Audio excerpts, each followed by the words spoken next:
Kalau saya yang Thailand itu berarti kakaknya nenek buyut saya. Kalau saya adiknya yang Pak Irfan tadi. Ada Ibu Siti Zuharoh, nah itu nenek buyut saya. Begitu.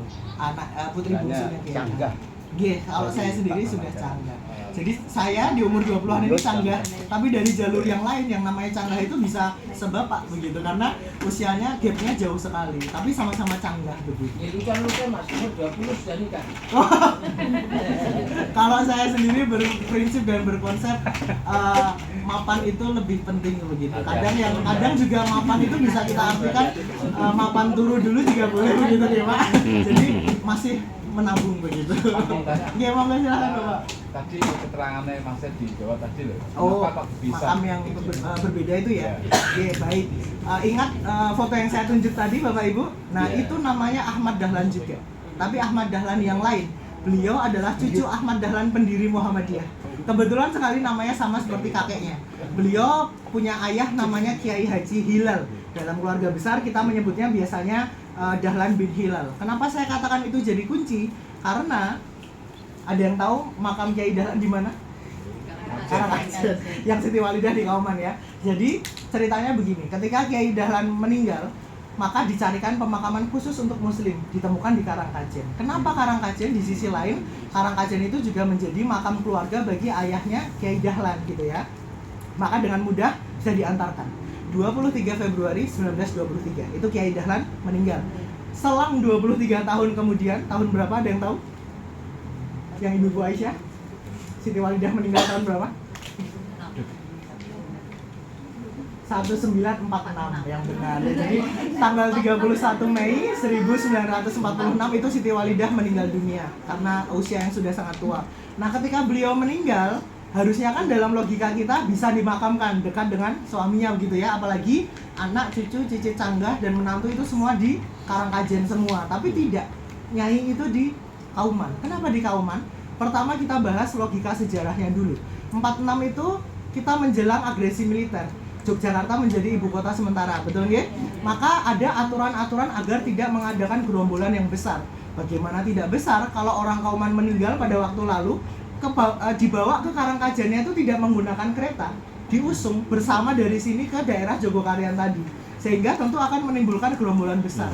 Maka tidak bisa, dipilihlah makam Kauman. Di sisi lain, makam Kauman itu adalah makam syuhada. Beberapa pejuang Yogyakarta yang gugur dalam pertempuran di sekitar kota itu dimakamkan di sana juga.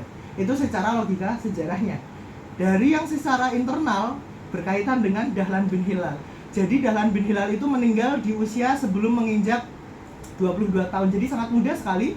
Beliau meninggal tertembak oleh pasukan Belanda di Serondol di Semarang sana. Karena di Kauman itu pemudanya pada ikut ke medan perang di sekitar kota Yogyakarta. Salah satunya Dahlan bin Hilal. Mungkin karena belum terbiasa di medan perang sehingga beliau tertembaknya awal sekali.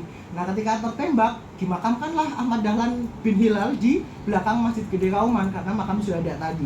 Sebelum dimakamkan, Siti Walidah itu dikabari dan diperlihatkan dulu jenazahnya.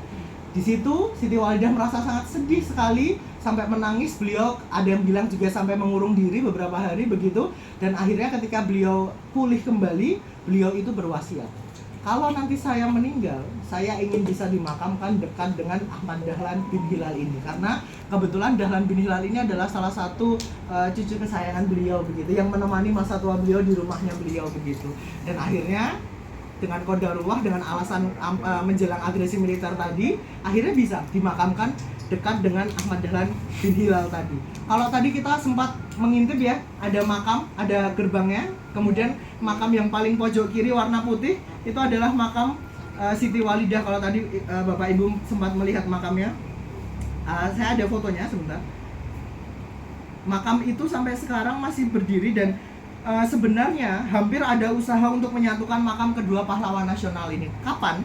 Ketika Nyai Dahlan diangkat menjadi pahlawan nasional. Jadi Kiai Dahlan itu dianugerahi pahlawan nasional tahun 61, masanya Soekarno. Kemudian Siti Walidah dianugerahi di masanya Soeharto tahun 71. Nah, Presiden Soeharto itu punya gagasan, menyampaikanlah kepada keluarga besar untuk menyatukan makam kedua pahlawan nasional ini. Tapi dalam keluarga besar itu ditolak mentah-mentah, dibiarkan seperti itu saja agar setiap tempat itu ada girohnya. Di sisi lain ya itu karena wasiat, mana mungkin mau kita pindahkan. Jadi makamnya seperti ini. Ini besar karena ada penandanya nggih, penanda pahlawan nasionalnya. Jadi ini makamnya Siti Walidahnya. Kalau kita lihat ada makam kecil dekat jari saya ini. Nah, ini adalah makam Ahmad Dahlan bin Hilal. Jadi sesuai wasiat beliau Ahmad Dahlan bin Hilal di sini, cucunya, neneknya ada di sebelah selatannya, selatan baratnya di sebelah sini. Seperti itu Pak alasannya mengapa. Sawar ya Mas. Betul, mengapa kemudian tadi saya bilang beliau jadi kuncinya sampai sekarang terpisah. Begitu. Untuk lucu-lucu saja ada yang bilang jangan disatuin, nanti di dalam sana berdiskusi lagi begitu. Jadi salah satu hal yang sering beliau lakukan dalam